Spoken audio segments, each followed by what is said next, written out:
Miss you মা and love you আমি অনেক অনেক জ্বালিয়েছি সত্যি। মহাদেব আছে, মহাদেব কিন্তু সব শুনতে পারে, সত্যিই তাই। Good morning everyone, welcome back to my Bangla blog channel. I hope তোমরা ভালো আছো, আমিও ভীষণ ভীষণ ভালো আছি। সাথী লাইফস্টাইলে আরও একটি নতুন ভিডিওর সঙ্গে তোমাদের সকলকে স্বাগত। তো গাইস, সকাল সকাল দেখতেই পাচ্ছ আমি ম্যাগি নিয়ে বসে গেছি। সকালবেলা ঘুম থেকে উঠেই অনেক খিদে পেয়ে গেছে।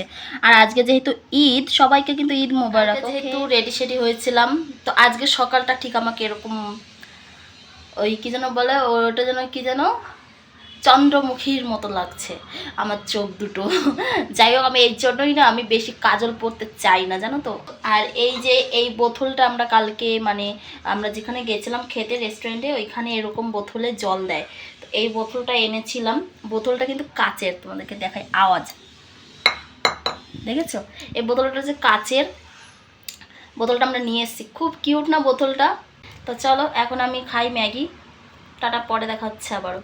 সো বন্ধুরা, আজকে যেহেতু বৃহস্পতিবার, তাই আমি সুন্দর করে সমস্ত কিছু পরিষ্কার করে একেবারে পুজো সেরে ফেললাম। ঘরটাও পাল্টালাম। তো দেখতেই পাচ্ছ আমার ঠাকুর ঘরটা। তোমাদের কেমন লাগলো আমার ঠাকুর ঘরটা অবশ্যই জানিও। আমার এই ঘরের এই রুমের দেয়ালগুলো কিন্তু খুবই সুন্দর। এই দেয়ালটা যেমন, এটা কিন্তু আমাদেরকে বানাতে হয়নি, মানে এই ইয়েটা যেখানে লাগিয়েছি ফটো ফ্রেমটা, ওই পেরেকটা অলরেডি ছিল এখানে। তো ওই জন্য এসেই আমি ফার্স্ট দিন এইটাকেই টাঙিয়েছিলাম, আমাদের ছবির অ্যালবামটাকেই টাঙিয়েছিলাম ফার্স্ট দিন। ঘরে আমার বেশ ভিডিও করার মতো জায়গা, অনেক সুন্দর সুন্দর জায়গা আছে। আরেকটা জায়গা দেখাচ্ছি তোমাদেরকে। এই সাইডটাও আমার বেশ ভালো লাগে ভিডিও করার সময়। আরেকটা জায়গা দেখাই, দাঁড়াও। এই দেখো, এই যে এই ব্যাকগ্রাউন্ড, এটাও একটা জানি না করাই ছিল ঘরের ভিতরেই, বাট ভিডিও করতে আমার বেশ সুবিধে হয়। কিন্তু এই ব্যাকগ্রাউন্ডগুলোতে কিছু নেইও। ভাতটা খালি করেছি, আমি স্নান করতে গেছিলাম, তো তখন স্নান করার পরে ভাতটা করা হয়ে গেছে। এইদিকে পুজো দেওয়ার আগে ভাতটা করে রেখেছি, কারণ এখন ভাত বসাতাম ওয়েট করতে হতো। তো আমি ভাবছি অনেক দিন আগে আমি বেগুন এনেছিলাম, তো দেখি বেগুনটা ভাজা করব এখন একটু, শুধুমাত্র ভাত খাওয়ার জন্য। অ্যাকচুয়ালি রান্না একটু পরে করব, ভাতটা খেয়ে নিই তারপরে রান্নাটা করব রাত্রের জন্য। এখন আর তরকারি রান্না করতে গেলে অনেক দেরি হয়ে যাবে, অলরেডি অনেক বেলা হয়ে গেছে। মন তো খারাপ লাগছে, সবার ছুটি, বাট আমার বড়দের অফিসে একদমই ছুটি থাকে না কোনো কিছু ফেস্টিভ্যালে অত বেশি। আমার দিদিদের ছুটি।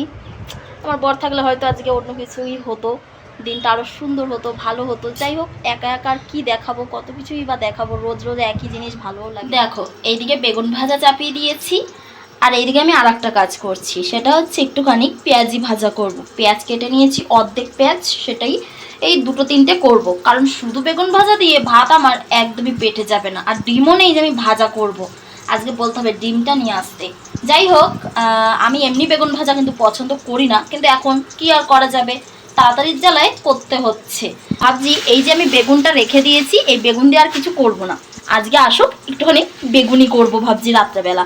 তো বেগুনি করব, গরম গরম এসে বরমশাই খাবে। তো চলো গাইস, এখন টাটা, আমি এটা ভেজে নিই। দেখো আমার ভাত সাজানো হয়ে গেছে। কথাটা যখন বেগুন ভাজার, তখন যে সাথে লঙ্কা থাকবে না, এটা কি করে সম্ভব? আর তার থেকেও বড় কথা, লঙ্কা তো আমার ফেভারিট। দেখো, দুটো শুকনো লঙ্কা ভেজে নিয়েছি। ওটা একটাই ছিল, সরি, দুটো ভেঙে গেছে টুকরো হয়ে। আর এইখানে দেখো, এই যে বড়া ভাজাটা, ইয়াম লাগছে না? বেশি হয়নি, চারটেই হয়েছে, তবে চারটেও কম না। চলো গিয়ে তাড়াতাড়ি করে চটজলদি খেয়ে নিই খাবারটা তাড়াতাড়ি করে। আমি এখন খাচ্ছি দুপুরের ভাত। এই ভাতটা খাচ্ছি, এটা দেখে আজকে আমার মা হয়তো খুশি হবে। আর আমি ভাবছি আমার সেই পুরোনো দিনের কথা কিন্তু মনে পড়ে গেল। যদি মায়ের কাছে থাকতাম এখন, আর এই খাবারটা যদি এখন মা আমার সামনে দিত, তাহলে গোটা বাড়িটা কিন্তু আমি পুরো মাথায় করে নিতাম। সত্যি কথা, আজকে খাওয়ার সময় পুরো মায়ের কথা মনে পড়ে গেল।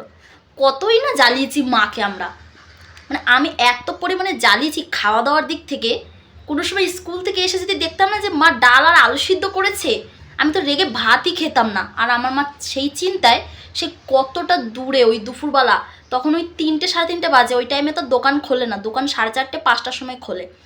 সেই দুপুরবেলা আমি খাবো না বলে বা খাইনি বলে আমার মা কিন্তু হেঁটে হেঁটে যেত অনেক দূর, আমাদের ওখান থেকে বাড়ির থেকে দোকান ছিল একটা অনেক দূরে, ওই দোকানে যেত ডিম আনতে, শুধুমাত্র আমি খাবো বলে।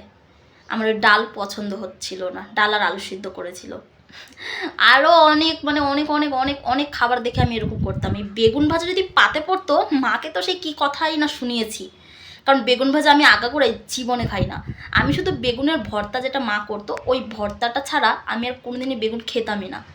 তরকারিতে যদি বেগুন দিত, মাছের তরকারিতে বেগুন আলু দিয়ে করে না, বেছে দেখতাম আমি শুধু বেগুনের বীজ। আমার মাকে তো দিত না বেগুন, কিন্তু আমার চোখে তাও পড়ে যেত বীজগুলো। আমি তো তারপরে সেই কি রাগারাগিটাই না করতাম, কারণ বেগুন খেলেই আমার কেমন জানি একটু হাত ফাত চুলকায়, অ্যালার্জি হয়, ঠিক আছে। মানে কিন্তু আমার পছন্দ না অ্যাকচুয়ালি, আমার সবজি একদমই পছন্দ ছিল না বিয়ের আগে। যেটুকু পছন্দ হয়েছে বিয়ের পরেই হয়েছে। শাক তো আমি আমার বাপের বাড়িতে আজও গেলে আমি শাকটা আমার পাতে কিন্তু পড়ে না। আমি আজও গেলে আমার বাবার বাড়িতে গেলে আজও আমি শাকটা খাই না। কিন্তু দেখো দুপুরবেলার খাবার দেখেছো আমার, আমি নিজেই অবাক হয়ে যাচ্ছি। সময়ের সাথে সত্যি মেয়েরা কিন্তু পাল্টেই যায়, কি আর করা যাবে। সেটাই বলছি, আজকে আমার মা দেখে খুশি হবে যে আমি এখন বেগুন ভাজা দিয়ে ভাত মাখিয়ে দুপুরবেলা, তাও আবার তরকারি ছাড়া শুধু বেগুন ভাজা আর বড়া ভাজা দিয়ে ভাত খাচ্ছি, যেগুলো আমরা হয়তো সকালবেলাতে টিফিন খেতাম, সেটা এখন আমি দুপুরবেলা লাঞ্চ করছি। মানে মায়ের কথা সত্যি অনেক মনে পড়ে গেল। মিস ইউ মা অ্যান্ড লাভ ইউ। আমি অনেক অনেক জ্বালিয়েছি সত্যি। টাটা। আর আমি সত্যি আমাদের 3 বোনের মধ্যে আমি সব থেকে বেশি জ্বালিয়েছি আমার মাকে। ছোটো ছিলাম তো, বহুত বদমাস ছিলাম। আমি নিজেই বলি দিয়ে আমি বহুত বদমাস ছিলাম, খুব জেদ করতাম, প্রচুর জেদ করতাম। Good evening everyone. So guys, আমি কিন্তু একদমই এই টাইমে চা বাড়িতে, তাও আবার একা একা থাকলে জীবনই খাই না। আমি প্রথমবার নিজের জন্য চা করে যে খাচ্ছি। দেখো শুয়েই ছিলাম, জানো তো কি হয়েছে বলো তো, শুয়েই ছিলাম, ঠিক আছে। দারুণ হয়েছে চাটা। শুয়েই ছিলাম, শুয়ে শুয়ে কি জানি বাবা ভোলানাথকে একটু ডাকছিলাম, মানে স্মরণ করলাম, ঠিক আছে। সত্যি একটা আশ্চর্যই ঘটনা। আমি না বাবা ভোলানাথকে একটু স্মরণ করলাম, পর না আমার না একদমই ভালো লাগছে না, শরীরটা কেমন একটা লাগছিল। মানে একা একা রয়েছে না, বোরিং ফিল করছি। দেন তারপরে শুয়ে আছি, বসে আছি, মানে কিছুই ভালো লাগছে না, ফোন ঘাটছি, ঘুম পাচ্ছে, ঘুম আসছে না, এরকম একটা ব্যাপার হচ্ছে একা থাকলে যা হয়। এবার বাবা ভোলানাথকে ডেকেছি না, কি জানি কিছুই হলো না, উঠে পড়লাম। উঠেই ফ্রেশ হলাম, ঠিক আছে। ফ্রেশ হয়ে চা বসালাম, চা খেতে ইচ্ছা হলো, চা বসালাম, সব কিছু পরিষ্কার করলাম, ঘরদোর ঝাড়পাট দিলাম। এখন এই যে বসে বসে আমি চা খাচ্ছি। সত্যিই বাবা ভোলেনাথ মনের কথা সবই শুনতে পারে, জানো তো। মানে আজকে আমার সত্যি একটু বিশ্বাস হয়ে গেল, কারণ আমার সাথে এরকম ঘটনা প্রথম হলো। কারণ আমার এত কিছু করতে আমার ইচ্ছাই করছিল না, আমি শুয়েছিলাম। আর হঠাৎ করে না জানি কি এমন এনার্জি চলে এলো আমার মধ্যে যে আমি এইসব এত কিছু করে চা ফা করে নিয়ে এখন এই যে বসে খাচ্ছি। যাই হোক, মহাদেব আছে, মহাদেব কিন্তু সব শুনতে পারে, সত্যিই তাই। চলো গাইস, চাটা খাই। আমার বরকে খুব মিস করছি, অত অফিসে ও থাকলে একসাথে বসে চাটা খেতাম। টাটা। দেখো একজন হচ্ছে চলে এসেছে অফিস থেকে, আর আমার ওইদিকে সবে আমি রান্নাটা বসিয়েছি, ঠিক আছে বাবু, সবে রান্নাটা বসিয়েছি। আর একজন অফিস থেকে চলে এসেছে, আর এখন তো আমাদের রুম থেকে অফিস অনেকটাই কাছে, তো তাড়াতাড়ি চলে আসে, তাই না? হ্যাঁ, তো ফ্রেশ হয়ে নাও, ঠিক আছে। আজকে ভেবেছি একটা জিনিস বানাবো, কি বলো তো, ভেবেছি বেগুনি করব। খাবে? হ্যাঁ, তো ব্যাটারটা আমি বানাই, ঠিক আছে। বানাইনি কারণ আমি ভাবলাম বাবা তুমি যদি আবার কিছু নিয়ে আসো, তুমি বলেছিলে না সেদিনকে মোমো খাবে, মোমো খাবে, আমি বলছি এখন করব না, আবার যদি দেখি হুট করে নিয়ে চলে আসে, না না তাহলে আর খাবো না, আনুনি যখন। কারণ আমি ভেবেছি বেগুনটা রয়েছে তো একটু, তাহলে ওই বেগুনি করব, ঠিক আছে, বুঝছো?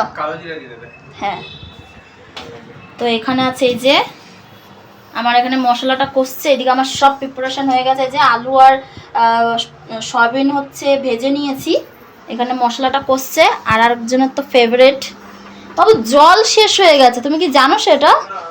খাবার জল শেষ হয়ে গেছে, এখন এটা ঢাকা থাকে বলে তুমি আর খেয়াল করতে পারো না। কালকে সকালে অফিস যাওয়ার আগে আগে জল আনতে যাব, ঠিক আছে, বুঝেছো? একদম চা ফা খেয়ে তারপরে যাব, হ্যাঁ। তো এখানে আমার মশলাটা হোক, ততক্ষণ ওই বেগুনির ব্যাটারটা বানিয়ে ফেলি। আকাশটা দেখো একবার তোমরা, কতটা অপূর্ব লাগছে। আর এইদিকে দেখো চাঁদ মামাকে দেখো, কতটা সুন্দর লাগছে না? আমার বর তো দেখেই আমাকে প্রথমে বলছে যে চাঁদটা দেখো আজকে কত সুন্দর লাগছে। আমি বলছি সেই তো, চাঁদ তো আজকে সুন্দর লাগবেই, তাই না? তোমরা সবাই তো জানো আজকে যেহেতু ঈদ, চাঁদকে তো সুন্দর লাগতেই হবে। আমার তো আকাশটাও আজকে কিন্তু বেশ সুন্দর লাগছে, তোমরা দেখো। আমাদের এই যে ডেকোরেশন করা ছাদের ওপরটা, এটা তো সবসময় রাত্রেবেলা সুন্দর লাগে। আর এইদিকে দেখো আমার রেড রেড কালারের সয়াবিন আলুর তরকারি অলমোস্ট কিন্তু রেডি। এরপর আমি এইদিকে দেখো, তোমাদেরকে তো দেখালামই না যে আমি কি করলাম। এই যে বেগুনগুলো যেহেতু সাইজ ছোট ছোট, তাই এইটুকুই বেগুনের হয়েছে। দেখতেই পাচ্ছ বেগুনই একদম ছোট ছোট হবে। আর বেগুনে পোকা থাকে সবাই জানো, একটুখানি পোকা তো দেখতে পাইনি, বাট পোকার মতন ওই যে ধরানো থাকে না ওরকম ছিল, তো ওই জন্য এটাকে কেটে বাদ দেওয়া হয়েছে। যাই হোক, এই কটা হয়েছে। ছোট বেগুন হলে কি হবে, দেখো বীজ কত বেশি, উফ। আর এখানে দেখো এই যে ব্যাটারটা এখানে বানিয়ে রেখে দিয়েছি, বাবা বেশিক্ষণ রাখলে আবার এটা একদম কাঠ হয়ে যাবে শুকিয়ে।